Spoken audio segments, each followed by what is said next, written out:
Greetings, everyone. Welcome to Catalyst Energies. My name is Dee. Thank you for joining me. I'm so grateful that you are here. This report, this forecast, is going to cover the upcoming eclipse cycle or eclipse season. We have a hybrid solar eclipse on April 20th, 2023. We have a full moon lunar eclipse in Scorpio. It is the last set of eclipses with the nodal axis of the moon in Taurus and Scorpio. So we're going to talk about that.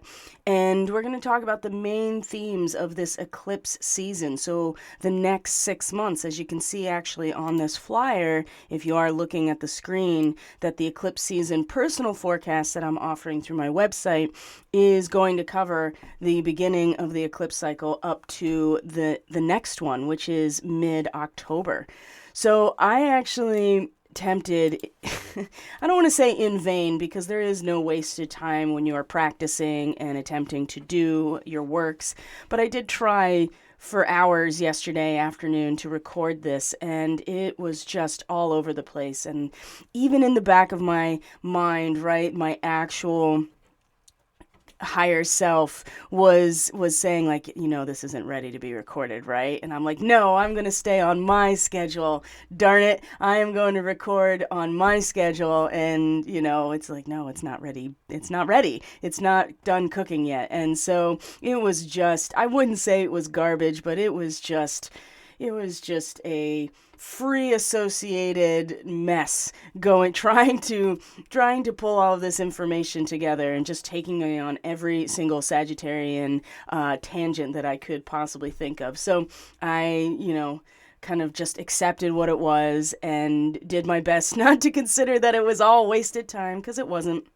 Even though it was hours. And I'm not somebody who likes to edit, right? I do it in one fell swoop. And if I'm not feeling the flow, then I start over and do it again, because I find that to be so much more satisfying and genuine than going back and editing content. It's just not what I do. And when I'm working one-on-one with a person, I'm not editing that content. If I go into a body work or an energy work session, I'm not editing that content. It is in the moment, it's present, it is authentic, and that's how I do this. But if I can't tap into the flow and it's not coming easily, I will start over, and there was a lot of that yesterday. But now on the other side of it, so it's April 13th that I'm recording this, we've already passed the third quarter moon, and I was like, aha, I see now. Going into this forecast, I needed personally to experience and get to that third quarter moon period energetically so that I could have a much better grasp on what I'm going to basically report to you about this eclipse season. So thank you for being here. I truly appreciate each and every one of you so very much. If you're new to the channel and you're just now subscribing, thank you. There is a marked increase here on YouTube especially, and I am quite curious about that since I feel like I've been stifled for so long. So I really appreciate all the new subscribers, and for people who have been with me from the beginning and are part of the Starseed Fellowship, thank you so much. You have no idea how much it really means to be supported in this work, because I'd be doing it anyway, right? I am out here doing the work that I have been guided to do, right? God is in the driver's seat and has been the whole time, but definitely since 2019. I was like, okay, all right, I am following your will.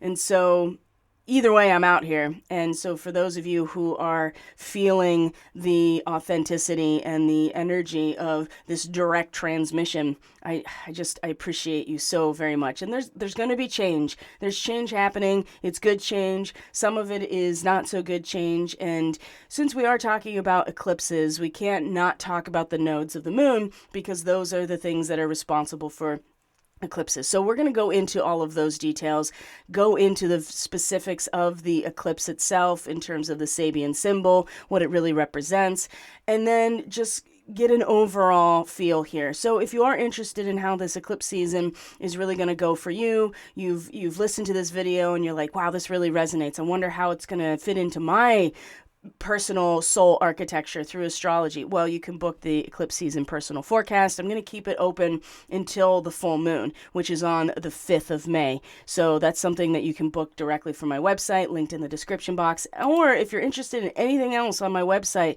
I'm offering 30% discount right now with a promo code that is open until the end of April. So April 24th. I might keep that open until May 5th as well, actually. I'm going to be going on a family vacation starting on the 6th through the 14th, and I will be totally unavailable. So I might keep it open till right before I leave in terms of booking. You just never know. And if you are listening to this video and you've liked, you subscribed, you've commented, you shared, you've helped the channel grow, you've influenced the AI algorithm overlords in terms of what is worthwhile, there's going to be a special offering for you. Only the people who are watching this video. I'm not going to put it out anywhere else. So with that being said, let's get right into the content of this eclipse season forecast. Now, like I said, it is going to be on April 20th. It is a hybrid solar eclipse. And so what that means is that depending on your position in terms of viewing it, and we're going to look at the map and see where is the pathway of this eclipse shadow actually going to be. Even in the pathway of that eclipse shadows, we're going to look at, depending on your position, you are either going to see a total solar eclipse, which is the image on the right, where it is completely lined up and the shadow of the umbra, right, the deepest part of the shadow of the moon is going to be cast over a certain area. And this is what it looks like. All you see is the corona shining out, okay? And if anybody's ever witnessed a total solar eclipse in person, it is remarkable. It is eerie and haunting and amazing. All of those things at once. So the other type of eclipse is, besides a partial solar eclipse, is an annular solar eclipse where you get the ring of fire, which means that we're not in the umbra, right, the deepest central point of the shadow, but we're in the penumbra or the penumbra, right? These are the different aspects of the shadow. And we're going to look at that very briefly. I encourage you to find your sources and to explore the areas that really pique your personal interest, because I'm not here to spoon feed you specifics about what is going to happen and make predictions so that you can turn your brain off and stop participating in life. This is about, giving you data points, giving you certain pieces to the puzzle as I've collected them, and you put your own picture together, right?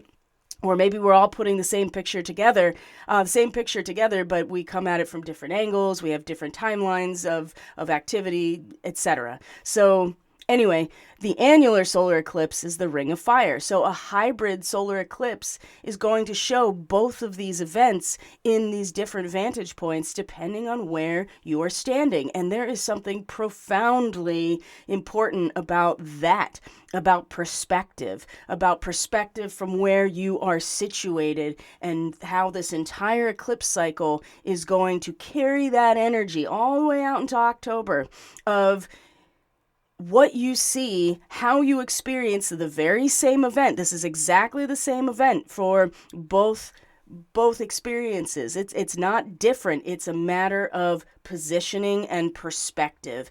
And I would really encourage you to put a pin in that, put it under your hat, keep it with you in your pocket. This idea that it's all about perspective in terms of how we view or perceive the same event, okay? So the thing about a solar eclipse in particular, and eclipses in general, is because the nodes of the moon are lined up with the full and new moon. So first, before we get into those mechanics, and for those of you who have been with me, you're part of the Catalyst Classroom, we did a whole series on the moon, and we talked about the nodes of the moon and eclipses. So I'm going to briefly go over that so you understand the actual mechanics of how we get an eclipse, even if we're still unclear what the hell is the moon, right? I mean, we have all these ideas. There's all kinds of information, disinformation, misinformation, from all angles, right?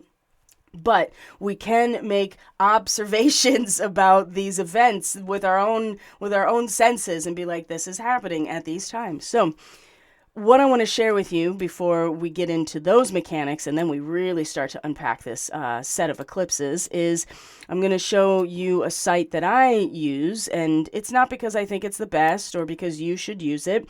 It's really just, this is just the site that I use. It has a lot of good information. So I go to a site called timeanddate.com. All one word, timeanddate.com, and you can get all kinds of time zone, calendar, sun and moon, all kinds of stuff. So it's local to where I am at, which is close to State College, Pennsylvania, which is where Penn State University is. I'm only an hour away from Penn State.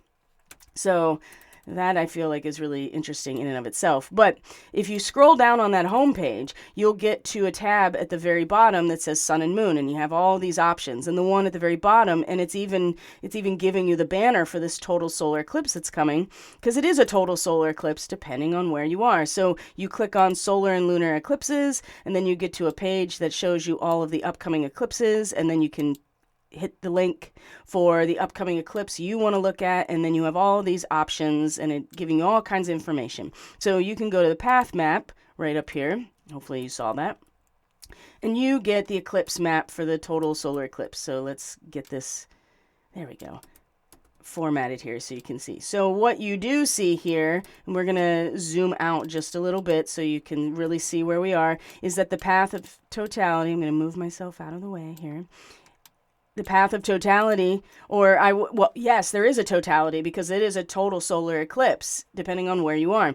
But the pathway and the shadow of the eclipse, as you can see, is going to pass right between Western Australia, Indonesia, all of Papua New Guinea, and kind of spill out into the Pacific. Now, this territory has been having its fair share of a lot of seismic activity lately. And of course, the Ring of Fire, which goes around the Pacific Ocean. If you look on the USGS earthquake map, you'll see the fault lines, and you'll see that there's always stuff going around the Ring of Fire. But they have, in particular, been having a lot of activity. Even just this morning, I'm watching them pop off all through Indonesia, Papua New Guinea, and even in the islands, the Solomon Islands, Vanuatu, I can't pronounce it. I've heard people pronounce it in different ways, so I don't know how it's pronounced. All I know is that it's a set of islands, the Solomon Islands as well. There's a lot of activity. There are volcanoes, and I'm pretty sure a really large volcano actually erupted in Indonesia not that long ago. So when we have eclipses and even full and new moons, despite the way that it's explained from different angles, that there does seem to be a correlation with seismic activity. So there is this possibility of this existing with this total solar eclipse through this area. So I wanted to show you not only the map and the pathway and the shadow of the eclipse, but also how to find this information for yourself. You can go to the 3D globe as well, and you can see it in a 3D perspective, and it kind of you can move the globe around in different positions. You can see that we have Antarctica, and it basically, the pathway does start from down in the southern hemisphere and kind of swings up and over. So that's the shadow of this upcoming total solar eclipse. That is one way that you can look at, and they even have a live stream option if you want to watch it for yourself, because unless you're in these areas in Indonesia, Western Australia, Papua New Guinea, even Southeast Asia just in general, you're not going to see it. So you can watch a live stream of it if you're interested, and you will see that depending on position, it'll either be total or it'll be annular. It'll be that Ring of Fire. And again, remember, it's about position and perspective, and you are perceiving the same event in different ways because of your position and perspective. Okay, so but it's still the same event, and that's something that is really important to realize. So what I'd like to do now is, before we go into the charts, because that's going to be the thing that keeps me really grounded through this whole thing, is I do want to explain, before we move on, why we get eclipses. So some people here are veteran astrology people, or just really into the astronomical mechanics, so they already understand this. But for those of you that are like, okay, I know these eclipses happen, and I kind of get the idea that the sun and moon are involved, but why? Why does it happen on a cycle, and why does it happen when it does? So there is a pathway, and you can find this information just about anywhere. All you have to do is like put in a Google search, an image search, and you will find the lunar orbit and how it crosses the ecliptic plane, because those are the nodes of the moon. It's not that mysterious. It's an astronomical understanding as well. So basically, the moon, orbits around the Earth as it does, as we've been told that it does. And I do believe that whatever the moon is in fact circulating around our planet. Whether or not we are going around the sun or the sun's going around us, that is a different story. And if you really dig in, you'll find that there is not a consensus, especially like the 15th, 16th century, when you had Galileo and Copernicus, but you also had Tycho Brahe, who was incredibly brilliant. And just through observation and mathematics alone, was able to predict these eclipses much better than those other Copernicus, Galileo, right? Kepler. Tycho Brahe, without even a telescope, just his observation and mathematics, was able to predict these eclipses to a much, with more accuracy. That's what I'm trying to say. With more accuracy than those who had telescopes. So there's something important about that as well. So regardless, and his solar system map based on this was that the Earth was the center, and that the moon and the sun rotated around the Earth. And all of the other planets in our solar system did rotate around the sun, as we know that to be the case now. But it was the Earth that was it is at the center of the moon and the sun, and they were going around, and everything else in the solar system rotated around the sun. So anyway, mathematics and observation.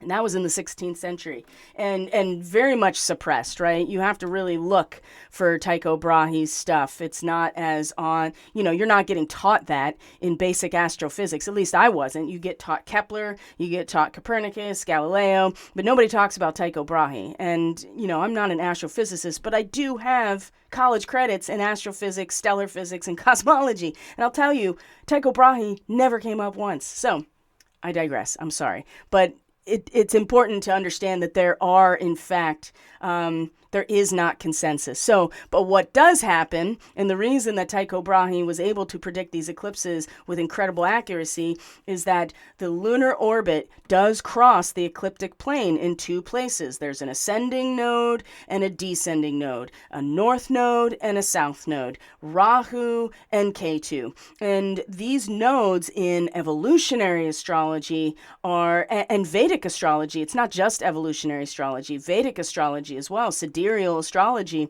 has the nodes of the moon named after the Draco constellation, the undulating dragon.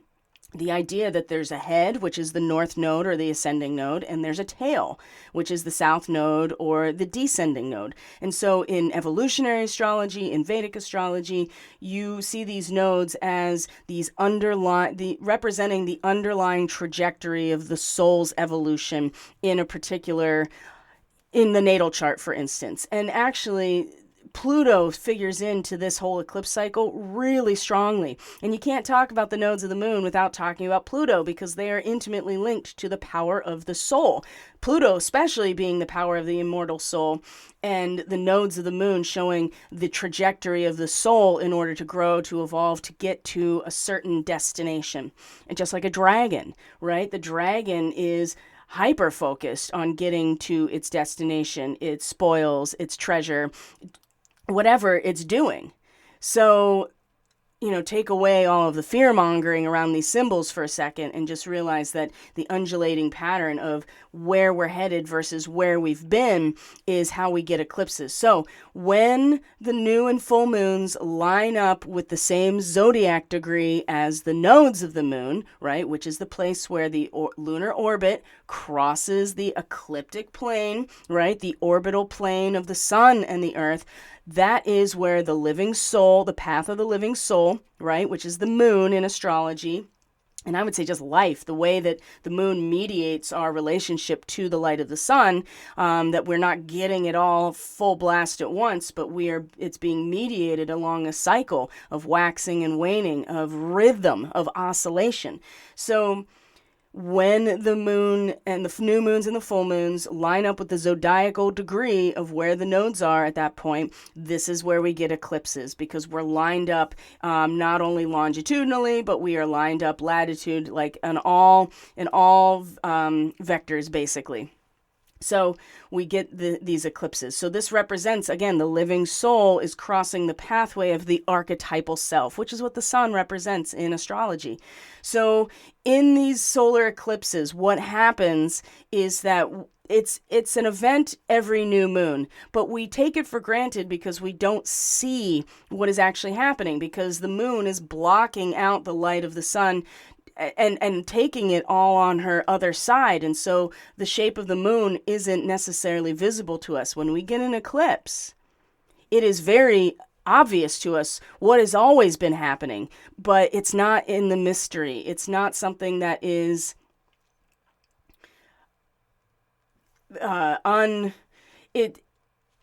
unseen. It's very much seen in the way that the shadow works and the way that everything is lined up. We see something that is normally not seen. And so it makes the juxtaposition of our living soul adaptive experience with our archetypal expression, or the sustainment and vitality of ourself, which is the sun. Those things coming together bring out the soul's trajectory. And right now we're all moving in the same direction, because the nodes, the transiting nodes, affect all of us, right? They're in the same place for all of us. So it's revealing something that normally is always happening with the new moons, but is becoming more obvious, and the underlying unconscious drives, which is what we read in a draconic chart, by the way, are very much brought to our awareness. Now, it's less of a distortion and more of a revelation, but the energy of the new moon, which usually is confined to just the lunar cycle of a month,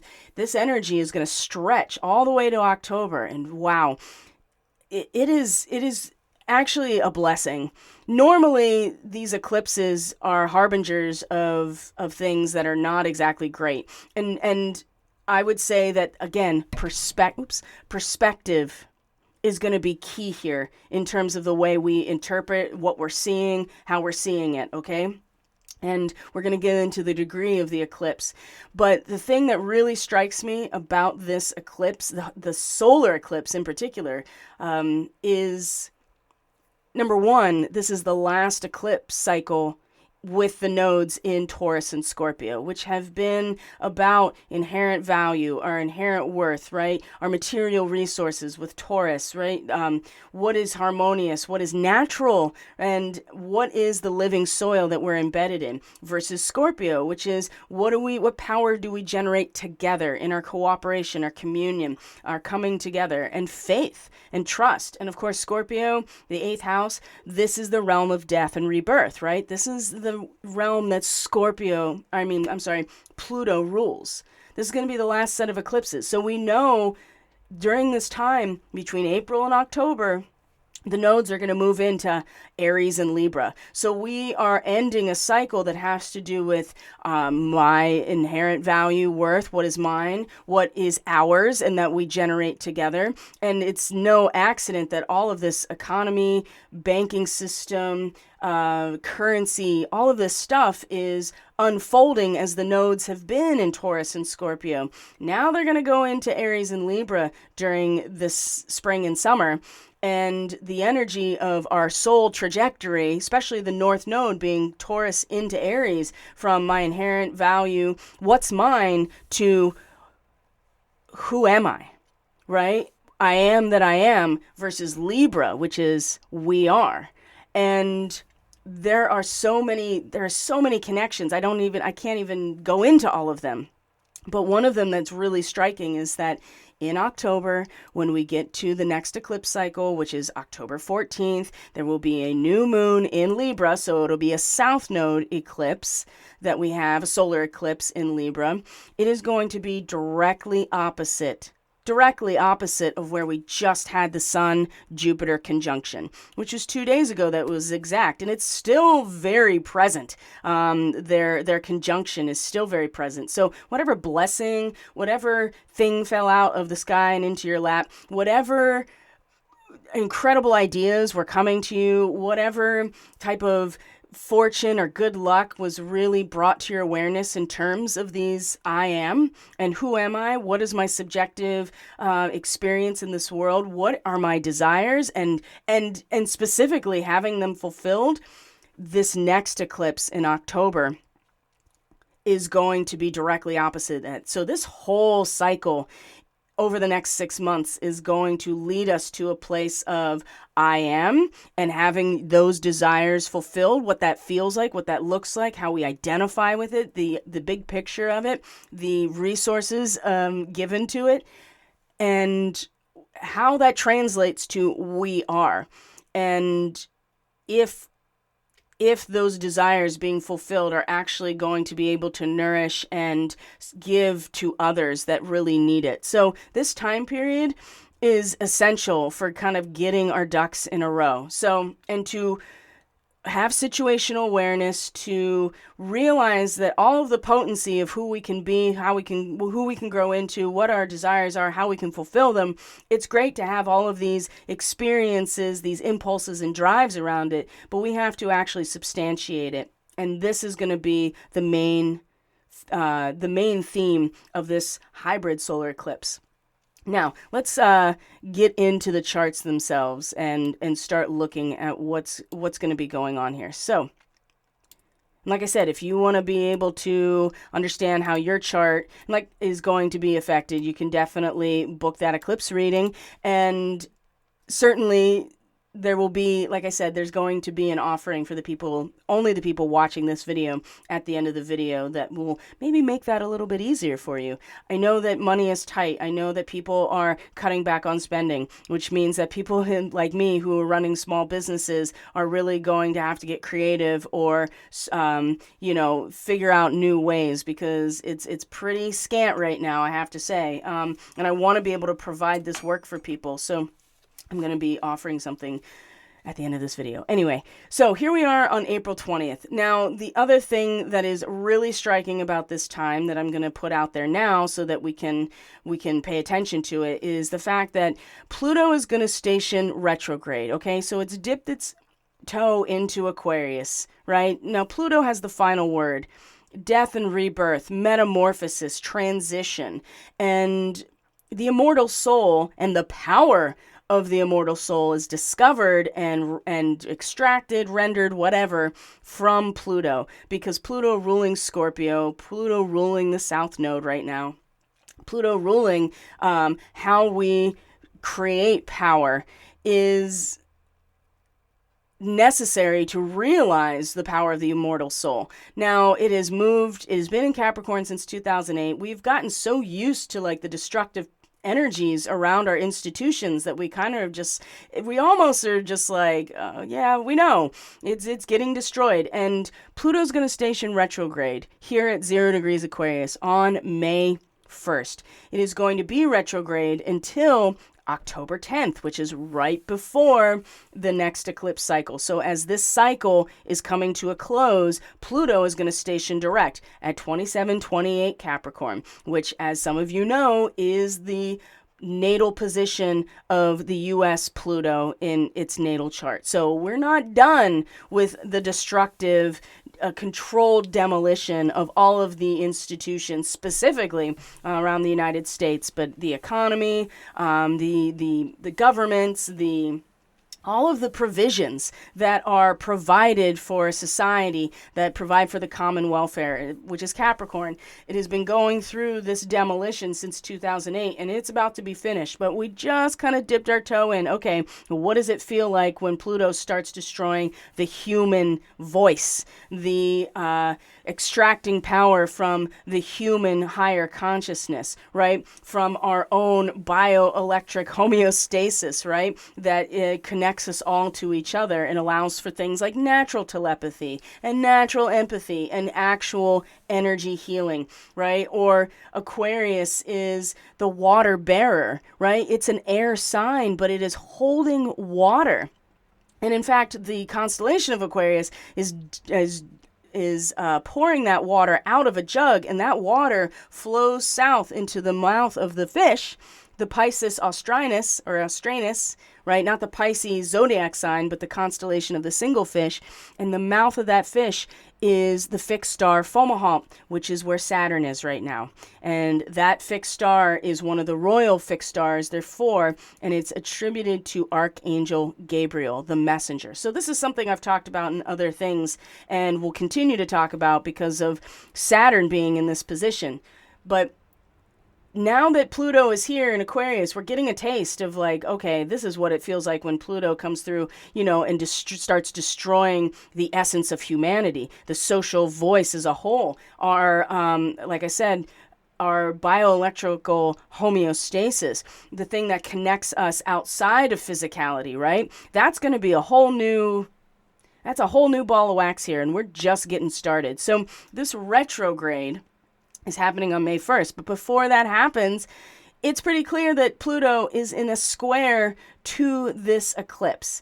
And right after it happens, as the sun moves into Taurus on the 21st, actually on the 20th, because as you can see here, the eclipse, at least Eastern Standard Time, is going to happen right at midnight, basically, on Thursday the 20th. So Wednesday the 19th into the 20th, depending on where you are, is when this eclipse happens.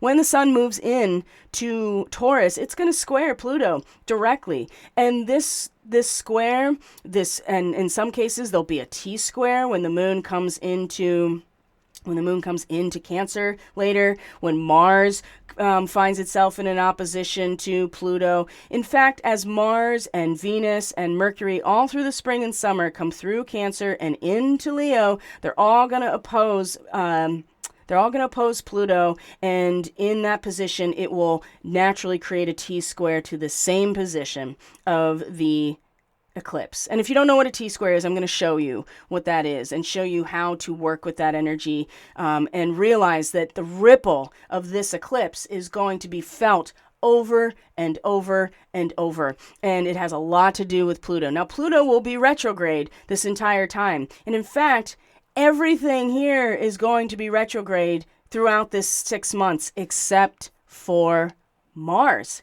And Mars actually rules this eclipse because it's the last degree of Aries. And that is the ruling sign, the home territory of Mars.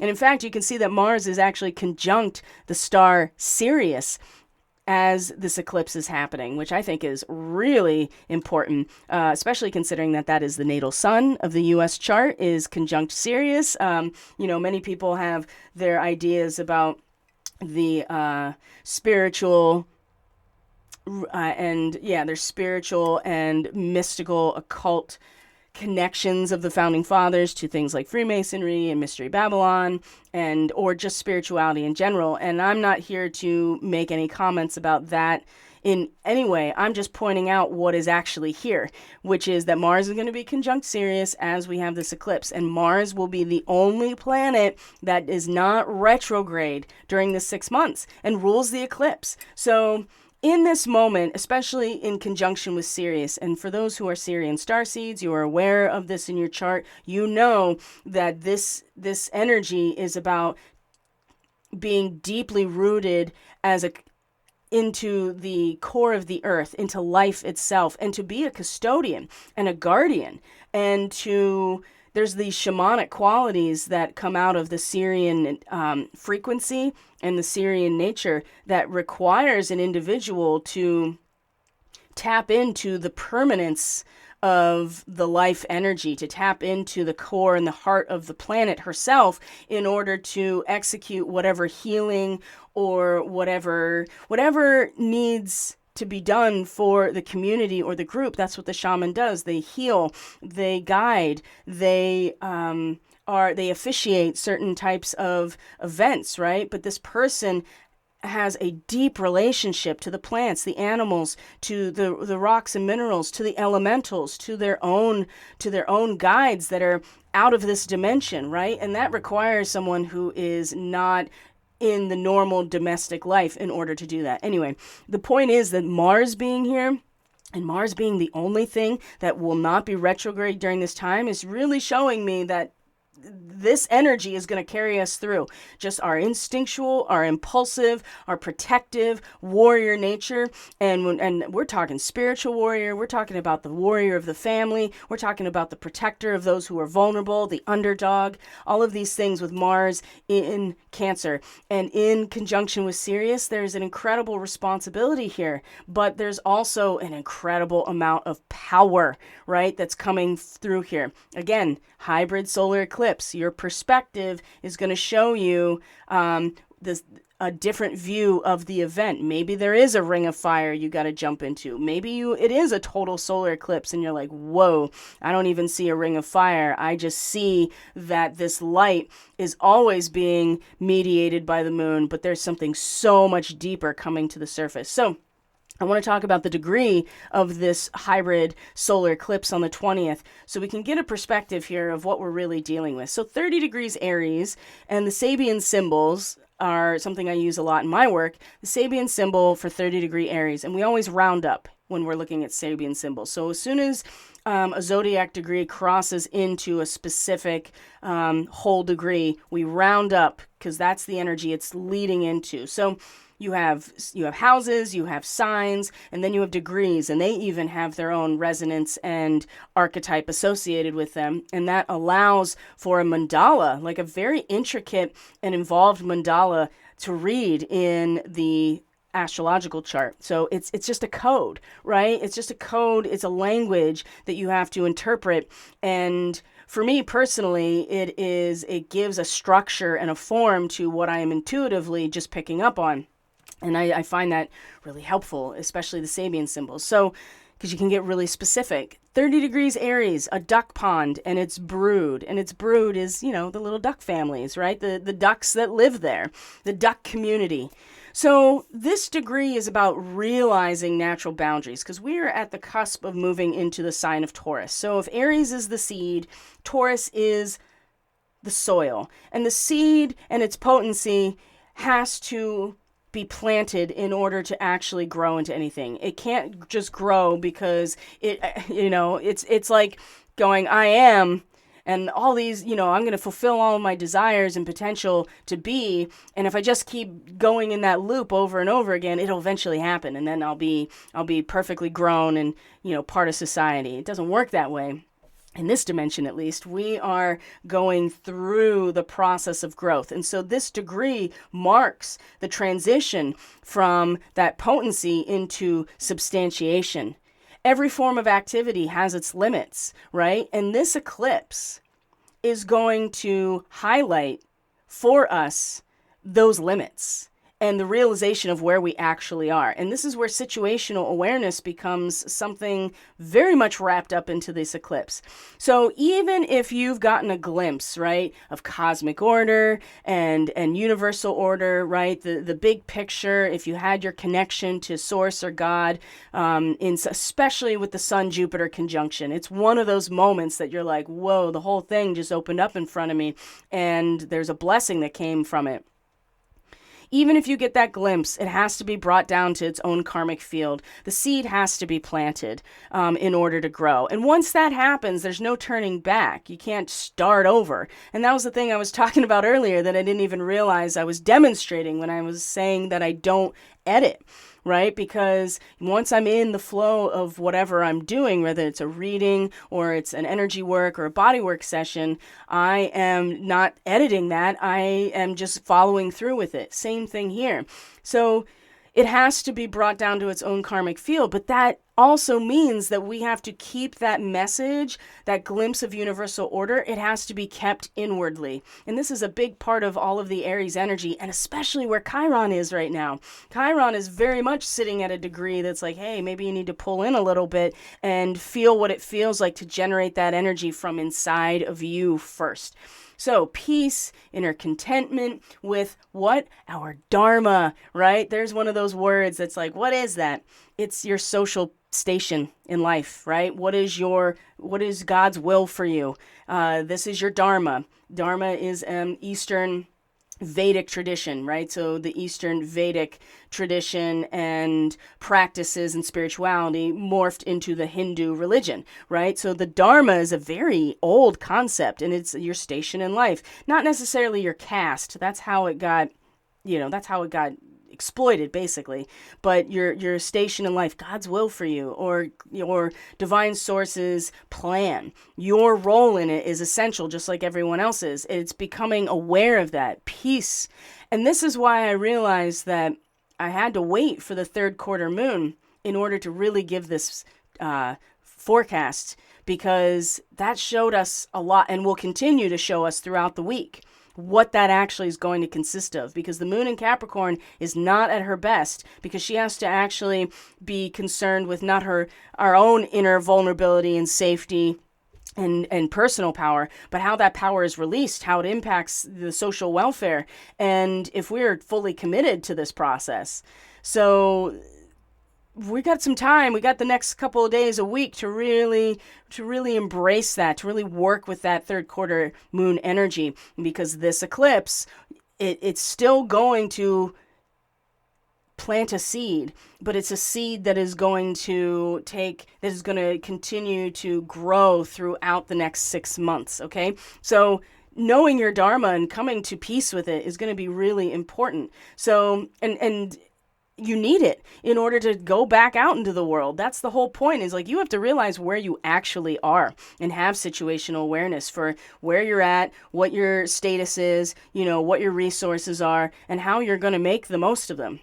So the potency has to be substantiated. We can't just sit and click forever and wait for something to happen, because that is definitely not the case. So eternal fitness of things is what this represents, the internal fitness of things, provided that we take full advantage of that cosmic ordering. We don't give it up. We don't forget about it. We realize that it's always inherent within ourselves, and then this has to be substantiated into a form. And this is going to be a different form based on your dharma. So the ability to establish your world of experience according to your own needs goes back to that situational awareness, the realization of your natural boundaries. Everybody's got their role to play.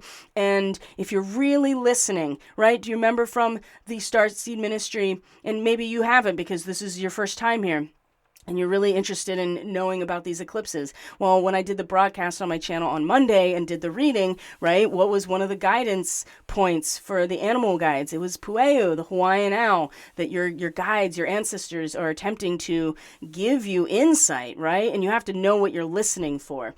And when you can really do that, then you become very aware of your dharma and you trust the guidance that's leading you to these places, right? And there's a certain amount of reliability here in your own capacity to substantiate whatever your potency is. And it's hard with the eclipse, because normally you would be setting intentions for the month about, let's be reliable and have ease in dealing with our immediate circumstances. But I think right after this eclipse, the sun is going to square Pluto, and it's going to set the tone for the rest of the eclipse cycle, because the Pluto is squaring the whole eclipse, because Pluto at 0 degrees Aquarius is like, what is it like when you have to transform the very spiritualized essence of humanity? Humanity as a whole is what Aquarius represents, and Pluto is believe me, you don't have to believe me, but I do assure you that there are there are those factions that are going to utilize Pluto and Aquarius to the best of their ability to make the most out of extracting power from the human collective, whether that be through transhumanism, whether that be through the use of electronic warfare and being, essentially siphoning everything out of us down to the cellular level. It's happening, right? And so again, this is why this eclipse is really setting us up to be very aware of that, and there's going to be some sort of, how do I say this? Well, with the sun square to Pluto in particular, right as this eclipse is happening, there's going to be an increased need to be in control. People are going to do what they need to do in response to a crisis or a conflict that is an intense experience. So it may be outside of you that something happens in, I don't know, a different part of the world that is really, really intense, and it's going to trigger fear that you didn't realize you had. Or it may be much closer to you. It really depends on what your chart looks like and where you are. Again, there's the hybrid eclipse, right? So Sun square Pluto right off the bat, and especially because it'll be in a fixed square. It's at 0 degrees of Taurus and Aquarius. This is earth and air. And when you have fixed squares, they're both so staunchly in their positions, and it can be really damaging when they meet in their cross purposes like that. And the sun in particular, right? This is all of our vitality and our expression, our creativity. And meeting Pluto is just like, we're going to really... It's going to bring out a lot of fear of losing control, a fear of death. It's something that it will challenge us, some people, right into a corner. So I would not be surprised if the eclipse presents something that brings this to our immediate experience, or at least triggers that experience of fear of loss, fear of losing control. And you can experience a rebirth with this if you are conscious of this, if you understand that your fear of being abused or persecuted or controlled. And I'm telling you, whatever came out for you during this third quarter moon, especially last night into this morning, if you're in the East Coast Standard Time, and even throughout the US, North and South America, right? Those time zones when people are likely sleeping. I'm telling you that there was likely some sort of dream messaging that was already bringing this up, right? Already bringing this up about the fear of, what is it that you're afraid of that you still have to commit to the larger process here. Being aware of that fear as it's being triggered within you during this time, which is still on the 20th, is going to be really important. So right after that is when, like within the day, right? So this is a very high energy moment here next week with the eclipse and entering the eclipse window. And then just the weekend itself, especially because there's just a lot going on, as you come into the end of April, which is that Mercury stations. So Mercury's going to have 2 retrogrades during this time, both in earth signs, right? Taurus, and then retrograde in its home sign of Virgo later on.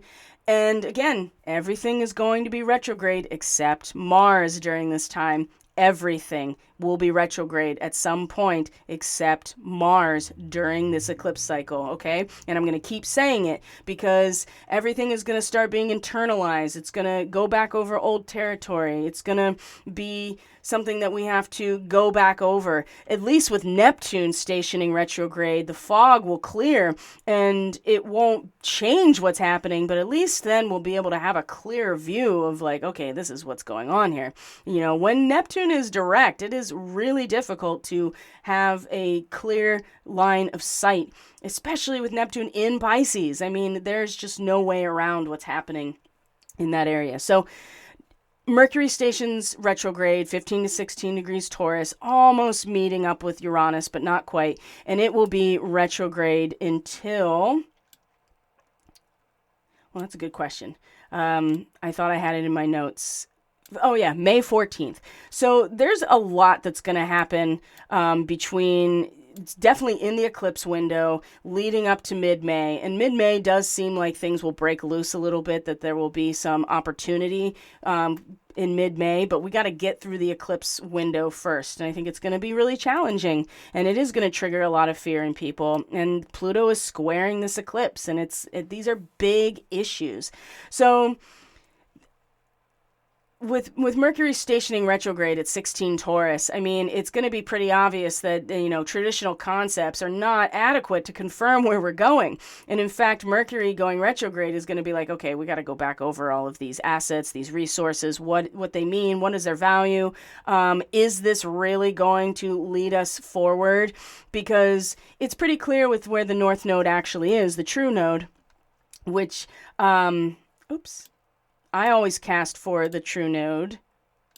Some people use the average or mean node, but I use the true node and true Lilith because those are in their true oscillation, and I feel like oscillation is really important. So this degree of where the nodes have been, right, 4 to 5 degrees, Taurus and Scorpio, we are really being pulled in that direction of discarding the past, allowing the void, being able to begin again, but not without releasing our attachment to where we've been. And at least with Mercury retrograde, we get this time period to be like, okay, well, over the next 3 weeks, I'm going to go back over all of these aspects of materiality that I have found valuable. They have value to me. They represent assets and material resources and harmony, right? Taurus is the natural flow of energy through life, basically. So yes, we're going to get to this point and be like, okay, whatever has happened is not sufficient to mentally be able to wrap my mind around what's going on, but at least now I can go back and consider all of these aspects that I found valuable and really consider if that's the case or not. So that's on the 21st, right? And it's going to be on May 1st.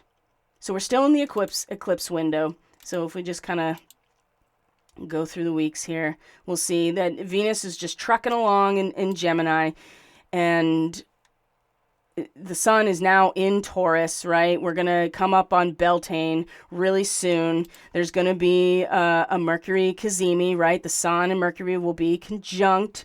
And this will happen a number of times because Mercury is retrograde at this point. So, and they're always close by, right? They're not very far apart from each other from our vantage point ever. So what I want to show you here is that as we get further into May, now we're going to have this, I don't want to get into all the moon transits. That's what the dailies and the weeklies and stuff are for. But,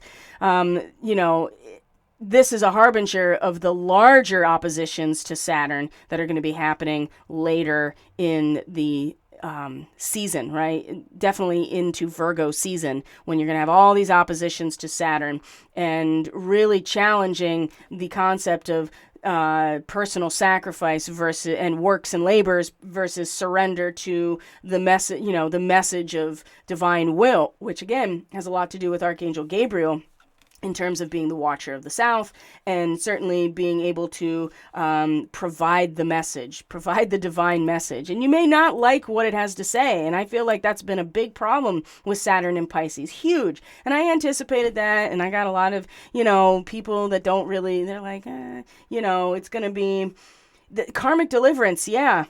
And sometimes our ego is not really into that. And again, I feel like this eclipse is really setting us up to come to terms with that in reality, right? It's not just out there now. It's something, and it isn't really with Saturn. There's a line and a wall that you can only go through.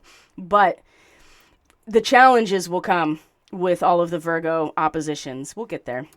That's not what's happening right now. So May 1st is when Pluto stations retrograde. It's 0 degrees Aquarius. So this is where May starts to bring us into this backslide in some ways into the destruction of the economy, the destruction of the government, destruction of the healthcare institutions, whatever Capricorn means to you. That's where we're going to start getting into. Now, when Pluto is retrograde, the way that I read it is that it tends to show us like a fallow period, right? It's already gone through this destructive phase, and now when it's retrograde, it's going back over that territory. It's surveying what has been left behind on the battlefield, so to speak. And there's going to be a lot of people taking advantage of this, especially as it goes back into Capricorn. So just keep up with, the weeklies and what I'm putting out there on a regular basis, because there will be moments where this comes up of just like, okay, this is going to be a time period where, people are really going to try to take advantage of what's going on here. So May 1st, Pluto stations retrograde, and it's going to be there till the 10th of October. And like I said, the next eclipse cycle starts on October 14th. So the first degree of Aquarius is about the power inherent in all great human works. It's the essence of Aquarius, to endure far beyond the individual lifespan. Civilization exists beyond the individuals who are building it, right? That's the whole idea of Aquarius. Just like the voice of the church, just like the social resonance as a whole is everlasting. Right? It's like as Uranus is the ruler of Aquarius, and that higher knowing is established with Uranus through Aquarius, so is our awareness and knowing of this everlasting sustainment. So Pluto, as difficult as it's going to be with Pluto and Aquarius, it really is bringing us to our collective knees in terms of what is the durability of humanity as a whole. Where is the everlasting sustainment really coming from? And it immortalizes each of us within a great collective enterprise, okay? And so with just kind of, like dipping the toe in and the durability. So in the retrograde, it's going to go back into Capricorn. Now, on this same day is where we have the Mercury Sun Cazimi, right? The conjunction, as you can see here. And it will be it looks like in its retrograde, it looks like it's going to be, well, I actually have it written down. It'll be 12 degrees of Taurus. So that they will be conjunct. So they're passing by each other in some ways. They're not traveling together because Mercury's in its retrograde. And always with a Mercury Cazimi, there's so much brightness in our communication, our expression, the movement of energy back and forth, data points. But we're talking about the things that are material. And this particular degree is very interesting because it's about window shopping. And so I get the sense here that as Pluto is stationing retrograde at the same time, and these two come into alignment. And keep in mind that Pluto is at its detriment in Taurus, right? It is least powerful in Taurus because it rules Scorpio. So this power over here of the inherent goodness, the inherent value of life without any type of intentional production of more energy, or extraction, I should say, from relationship. This is where Pluto is the weakest, and we got all this energy here, which is actually a good thing because it's kind of, and this is where the North Node currently is, and this is where the eclipse is along this axis, the North Node eclipse. This idea that, we want to be able to establish for ourselves, I guess the best way to put that is to establish for ourselves what it is we actually want. And when you're window shopping, you're kind of taking inventory of what's out there, and your ego consciousness is starting to realize, oh, look at all the things that I can have. And it's almost like, at this point, you can think about it as swiping as opposed to window shopping. So there will be kind of this awareness in this moment of what we can have, what we want to have. And definitely with Mercury retrograde, we're now reconsidering all of the things associated with what we thought we wanted, and really seeing if we want to identify ourselves with this or not. I think that's going to be really important as Pluto stations retrograde. So the one other thing leading up to the full moon lunar eclipse, and we'll talk about that, is that on the 4th of May, so you can even see here where there are grand squares. There's going to be T-squares, there are going to be grand squares with Pluto, the nodes, and anything that comes into late Cancer, into Leo. It's going to happen all through this season. And anybody who knows about T-squares, and especially grand squares, they are boxes you do not get out of, right? You have to actually face the frustration of being trapped inside this box and find a way through it. And I have a feeling that it has a lot to do with like the spinning motion, right? Creating a field out of rapid oscillation that changes your frequency, right? Just like you do that with anything, right? But that's the grand square. You're just looking at a two-dimensional rendering of this three-dimensional cube that you're basically in, that is created by the geometry of all of these cosmic bodies. So there'll be plenty of these, believe me. As we go through the next 6 months, I'll point them out as we go along. It's like, oh, look, there's a T-square with the nodes and the eclipse point and Pluto again. So there's that ripple again that's coming through that is reminding us, okay, I have to substantiate my potency. I have to realize my natural boundaries. I have to have situational awareness. I have to be at peace with my dharma and be fully conscious and intentional about what I'm doing, right? Because you have to plant the seed. It's not going to grow on its own. It has to be planted. It has to be invested into life.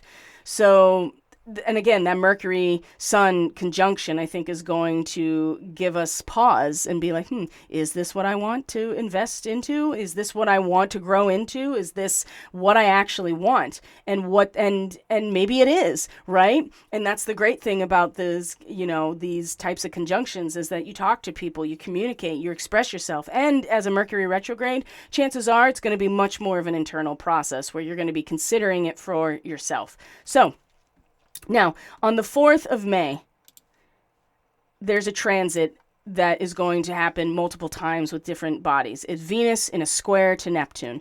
Now, this whole Neptune thing, all throughout, these are big energies. Neptune in the late degrees of Pisces, we are not doing anything about this personally, right? And the only thing we can do is be able to navigate through the fog of it when Neptune is direct, especially in Pisces, which is its home territory. This is dissolving everything back to source, no matter what, no matter who, no matter when, okay? This is just what's happening. And the last time that Neptune was in this place was in the mid to late 19th century. So Civil War area here in the US. Certainly there were other things happening across the globe or the planet that are relative to this energy, but that's just to give you context the last time. And everything is being washed away. Everything is being cleansed through the living waters, right? Everything is being cleansed through the love of God or source, and the karma is being straightened out. 12th house in Pisces is where you are tying up loose ends, you are putting stuff to bed, you are settling accounts, and it's unconscious, it's multiple lifetimes, it's ancestral, it's everything. It's the entire unconscious of society that is being basically dissolved down into one primal essence, right? But the thing about Neptune and Pisces is that the propaganda and the delusion is just as equally present, right? It doesn't mean that it's not there. Our only way of dealing with Neptune and Pisces, in my opinion, is to really know what is true and have a direct connection to our Creator, so that all of the other noise that surrounds us is just that. It's just noise, and we learn to block it out and tune it out. So this square to Neptune with Venus is one that we're going to see a few times. And in fact, the new moon that it will be preceding the solstice, which is going to be in June, right? The sun comes into 0 degrees of Cancer. And this is truly where we find our vitality and our identification with that root system, where we're planted, right? Because it's all downhill from there up in the northern hemisphere, right? It's all downhill. And even if it's all uphill for those in the southern hemisphere, the root system is primary at this point. So there's a new moon that will be at this degree right before the solstice. And in fact, it'll be Venus that squares Neptune. The new moon will be in a square to this Neptune position. And eventually Mercury, once it comes out of retrograde, comes into its home sign of Gemini, will also square Neptune during this season. Okay, so there's going to be a number of squares over to Neptune. But the Venus one is, this embodiment of this duality that we're working with right now. She has gone from pure sensory information, which is when she was in Taurus, right? She is the Empress. She pulls and attracts, just by virtue of being herself, attracts to her all that she wants, needs, that is harmonious, that's beautiful, that is symmetrical. Because of course Venus also rules Libra. So in Gemini, it is now perception. And this is a little trickier with Venus in Gemini, but as she's going through and taking sensory and perception in, sensory from her time in Taurus now into perception mode, there's still not a ton of action as much as just embodying, this dichotomy of ideas and learning. Venus can be very curious, and this is the best way that you can use this energy, especially about things that you love, things that you're attracted to, things that are attracted to you, being curious, wanting to discover. But when she gets to the end of Gemini, which, by the way, Orion starseed marking, conjunction with Betelgeuse in the Orion constellation, when Venus is in a square to Neptune. So I just went over all that stuff about Neptune and how Neptune in Pisces is something way out of our control. Like, it's not something we can change. We just have to be one with it, basically. When Venus is in a square to Neptune, there's a lot of distortion of our image or the image of something else. And we can either be led to be insecure about ourselves. So that's one way. Or we're susceptible to disappointment or being taken advantage of because we over-idealize something or we ignore the obvious pitfalls of something. Now, 27 Pisces is a pretty good degree. I mean, we're coming to the end here. So the light of fulfillment from the harvest moon, it blesses the work well done. It has come time to reap what we have sown and cultivated, right? Because it's not just about sowing the seed and turning away. You have to actually be part of the process. So there's a consummation with Neptune and Pisces. And this is big. This is spiritual. This is societal. This is a consummation of efforts at the largest level and with the most confusion attached to it. So Venus, curious old Venus over here, and I should say curious young Venus here, who is wanting to explore and discover and just be curious and tap into all of the possibilities here, comes to a point where she's ready to come out of the woods, out of her encampment, right? Reaching out towards participation in a larger existence. This is a period of transition. Again, like the gypsy coming out of her encampment, right? Coming back into society. There's a yearning here for a new state of consciousness, and it's very irresistible. And there can be an incredible release here through the joy and accomplishment of the moment. And definitely Gemini is utilizing the resistance of duality to accomplish something. So the square here is really going to the intensity of what Neptune and Pisces, which can be so overwhelming that you're just like, what can I possibly do here? Like, it's all coming, or you're like, I'm just going to sit back and let God take care of it. I don't have to do anything. I'm not even brought up in a religious context. And even I know that God helps those who help themselves. You know what I mean? So if you are also kind of in that state of like, oh yeah, everything is, the rapture's coming and I just need to sit back and just, take it in. This Venus square Neptune is going to, right before the full moon, is going to enhance that kind of total disinclination to participate, right? You're like, I don't even have to worry about it. I'm just going to sit back and instead of reaching out to participate and feeling the value of that and having any kind of curiosity or drive to experience that, you're just going to be like, I'm just going to sit back and not eat, and just completely distorted about what is happening here. So the other side of that is you may feel insecure about like, hey, can I actually come out of the woods now? Like, is there something for me to actually, move towards a drive to succeed? Can I succeed? And I would say yes, absolutely. But the challenge will come here as we are coming to the end of the eclipse window itself, because then we have the full moon lunar eclipse. So the reason I'm bringing up this square is, like I said, it's going to light up multiple times during this season.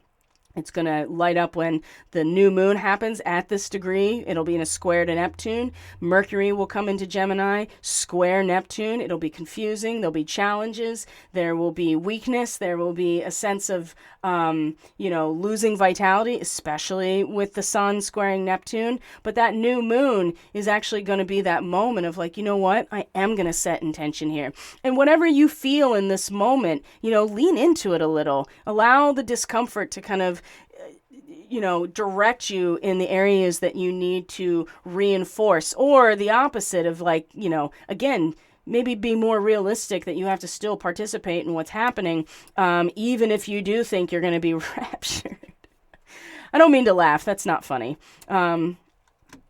It's to me, to me, it's so counterintuitive to me personally in my relationship to God and Source, and the way that I craft my life in accordance to that. It's so counterintuitive to just sit back and be like, God's got it. Yes, that is absolutely true, but that doesn't abdicate, is that the right word, our responsibility in participating in this process. And I think that's going to be brought out very much. It might be subtle. It might be something that you just feel, right, that you sense, right? There's the hybrid solar eclipse. Where you're at is going to determine how you see this event. So then we have, speaking of eclipses, then the 5th is the lunar eclipse. And this is where the window closes of the eclipse portal. We're in this weird portal between eclipses, and this is truly the last of the eclipses for the next, certainly for the next 18 years, with the North Node being in Taurus, but this is going to be the last eclipse with the nodes in Taurus and Scorpio for a while. Now, they'll flip in 9 years, and the North Node will be in Scorpio, and then we'll have eclipses again in Taurus and Scorpio. So we got about a decade. And so what are 2023? So past our 2030 agenda, it'll be totally opposite at that point. But we got some time to talk about that. So here's our full moon eclipse. It's going to be in Scorpio. Let me actually make it exact so you can see it. And there we go, which is on the 5th. I went too far. There we go. Now, this eclipse is not total as far as I understand it. And it's going to be so subtle because we're not in the So in a full moon lunar eclipse, the Earth is going to cast its own shadow on the surface of the moon. But in this particular eclipse, it's going to be so faint that you won't even realize that it's an eclipse. Usually the shadow creates a red color, or, changes the color that we see from the moon because of the shadow cast from the Earth. But in this instance, my understanding is that it's going to be so faint that it's really not going to change. So there is still distortion with this full moon, but the distortion is going to be so faint that we don't realize it's a distortion. And I think that that's something to keep in mind as well, is that it's still there. Just like with the solar eclipse, you're just seeing something that normally is always happening with the new moon. You're just becoming aware of it, hyper aware of it, and the unconscious drives associated with it are very much brought out into your awareness. Same thing with the full moon, because we're still talking about the nodes here, but you can see that it's far enough away from the nodal axis that we're not going to be in the umbra of the Earth's shadow. It's going to be much more in the outer region. So it won't be as intense, but it will still be a distortion. And the moon in Scorpio, you don't want to have distortion here, because if you do, it's really easy to sink, or to, especially emotionally, to start sinking into your own abyss, or to be just, to be exploited, to be betrayed, to not actually know what is happening in this area, and to yes, the distortion is still very much here with the eclipse. It's just not going to be as present as it could be with other eclipses. So I encourage you to do some research, find out about the eclipse itself, and see what speaks to you, because at the end of the day, it's not what I'm telling you or anybody. It is your relationship to your creator, to God, to source, whatever, that is the most important aspect of all of this. You just use these tools, and I'm just sharing with you what I know about them so that you can get an idea of how to come to these conclusions for yourself. So research the eclipses, find different sources, cross-reference them and see what resonates and see what doesn't, and then start to really address, well, this doesn't resonate. I wonder why, because this person is really sounds like that they're telling me the truth, but there's something off about it. So speaking of, Scorpio and, being betrayed and exploited. So, because power is power is power. And how you come about it is going to impact the rest of that cycle, but it's still coming about and it still has a potency to it. So, this full moon in Scorpio is about the early steps in the development of a mind.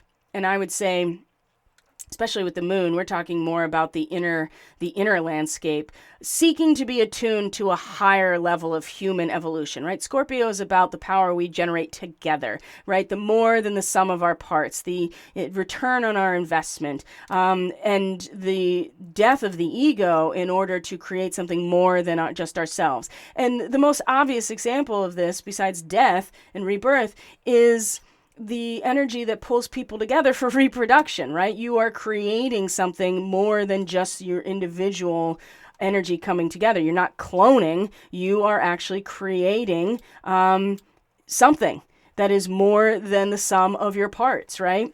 So this degree, as it's the crossover point, and by the way, this is Beltane, right? We're coming into Beltane.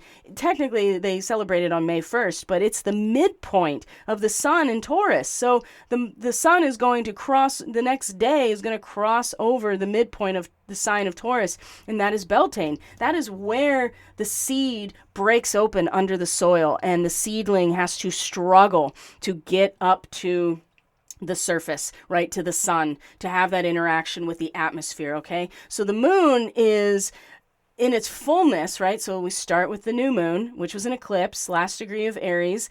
Last degree of Aries coming into Taurus, that is substantiating our potential into something clear and unadulterated and pure. And then we have this moment where our character is really being tested, right? With the adversity and the challenge to get up from the darkness into the light. And the moon, normally in its fullness, reveals to us the full illumination of a clear objective form based on what started. But we're in an eclipse cycle, so there's distortion. There are ripples that are going to ripple out for the next 6 months, okay? And this degree is about absolute integrity. So if there's a true scientific inquiry into anything, right? And that's the thing about Scorpio. There's deep investigation that happens with the scorpionic energy. And a free spirit, in order to do these things, has to be in absolute integrity. Otherwise, you get pulled into the dark side. So an individual in this degree of Scorpio is able to deal with whatever may arise in the circumstances of our being, right? Of his or our, mine, yours being. And to commit yourself to whatever proves to be worthwhile. So you can see how important absolute integrity is in this moment, because what comes forward, or the growth that is future oriented, is going to have a lot to do with what early steps are happening at this point. And so we're going to get kind of this idea here of, are we going to be able to continue to discover new and affected facets of our life and our participation? And we're talking about Scorpio, how we do business together, how we generate resources that are more than the sum of our parts, how we get our return on our investment, right? This is all the power dynamics in these relationships, are all energy and power. This is going to show us, do we have absolute integrity? Are we going to be able to move forward and deal with whatever shows up, right? And it will be highlighted and illuminated by the Beltane sun, basically, and the character that is brought forward when we face adverse circumstances. I just want to caution you that because it's an eclipse, And the South Node has a lot to do right now with, in its current position, especially because it's in a trine to Saturn. Saturn and the South Node are in a direct trine, which really constitutes a lot of laziness and certainly not a lot of action when you have a trine. And it's a water trine. So again, there's this sense of, can you, what are you aligned with Saturn and Fomalhaut, and what is the message you're receiving? What is the waters that are flowing down into your awareness and your responsibility? That's the other thing about Saturn, is that there is incredible responsibility, perseverance, a sense of persistence that comes with it. And the South Node in a trine, it's basically that, what is it that is infallible in terms of your trust and your faith? Who do you have that trust and faith in? Because that's going to have a lot of impact on the way to deal with whatever arises. So whatever this is for you, it might not be obvious at that moment like a normal full moon would be, but we still have the responsibility of integrating it into our experience as we go through this eclipse cycle, right? And it's going to be so much more relevant in October when we come into Scorpio season, when we have the next new moon, solar eclipse in Libra. Mars will have moved into Scorpio, its home territory, and Pluto, the ruler of Scorpio, will station direct. It's not going to be incredibly obvious, but it's still going to resonate with us at a fundamental soul level about our ability to deal with whatever comes up at this full moon. So, if you want to, like I said, if you want to get the details about how it's all going to unfold as we go along, you're going to have to book your own reading, because we are already at an hour 20. I just wanted to give you the insight into the eclipse energies in themselves and how they ripple out over the next 6 months, and how Pluto will continue to be a player. So track where things are moving, pay attention in terms of the weeklies and following your own astrology practice if you do that, or just paying attention to how you feel, what's going on for you, and how you have a relationship with the world directly around you, the realization of natural boundaries, the realization that you have to substantiate your own potency, which has been really great with all of this Aries energy. But it's all eventually going to move all into Taurus, and the only thing that'll be left is Chiron, and it'll be retrograde too. Jupiter's going to move into Taurus. Also, it's going to retrograde during this time. Uranus is going to retrograde during this time. Neptune's going to be retrograde during... When I say this time, I'm talking about the 6-month eclipse window. Saturn, definitely going to retrograde during this time. And like I said, and Venus is going to come to 29 degrees Leo. It's going to be conjunct Mercury, and then she's going to be retrograde. So Venus is going to be in Leo a long time this summer.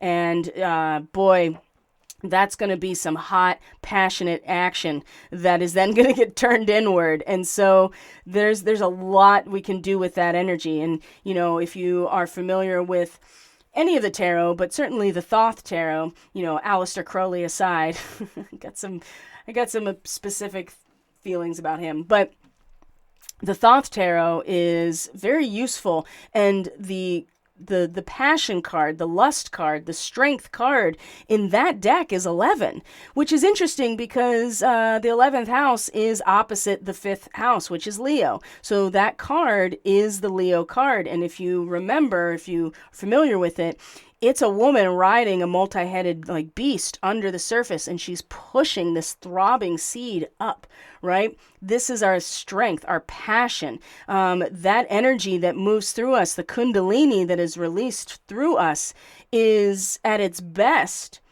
an expression of God, source, creator, moving through our creative energy and being released. And so Venus in this area, the divine feminine, the empress herself, coming into this stage and then going retrograde. We're going to have a lot of access to this over the next couple of months. But like I said, everything retrograde except Mars. except Mars. And Mars, this whole cycle culminates with Mars coming into Scorpio in a trine to Saturn, which will be at 0 degrees Pisces, and the next new moon, which will be, or the next eclipse, new moon, solar eclipse, will be in conjunction with Libra, and it'll be exactly opposite that Sun-Jupiter conjunction we just had. So this whole cycle is going to give us plenty of challenges and opportunities to get all of our ducks literally in a row here. And it may take a little bit of shaking or rattling our sense of control in order to get it going. And I'm telling you, right after with the eclipse, the sun square Pluto like that, it's going to come right out the gate. And it may be shaking us up a little bit. So thank you so much for being here. I truly appreciate each and every one of you taking the time to listen. So what I'd like to offer to you is that if you have gotten to this point and you have listened to this video and you're like, you know, this really resonates with me, I wonder what my chart's going to look like with this eclipse cycle. I am offering the 30% discount for the eclipse season personal forecast for anybody listening to this video. So I had not made that available because this will be very close to the amount of time. It's usually at least a 90-minute forecast for something like this. So, but I understand where we're at financially right now, and I want to also encourage people to continue to interact with the channel and get this content out there. So you already got a jump on what the eclipse is going to represent, all of the main themes, the specifics that are going to come back around again and ripple out through the next 6 months. So if you want to get this reading, you can apply the 30% promo code to this at checkout and you'll get it at 30% off, which is a screaming deal as far as I'm concerned, considering how much time goes into preparing and then actually recording the reading. So this is only available to those who have watched this video, regardless if on YouTube or BitChute or Rumble or Odyssey.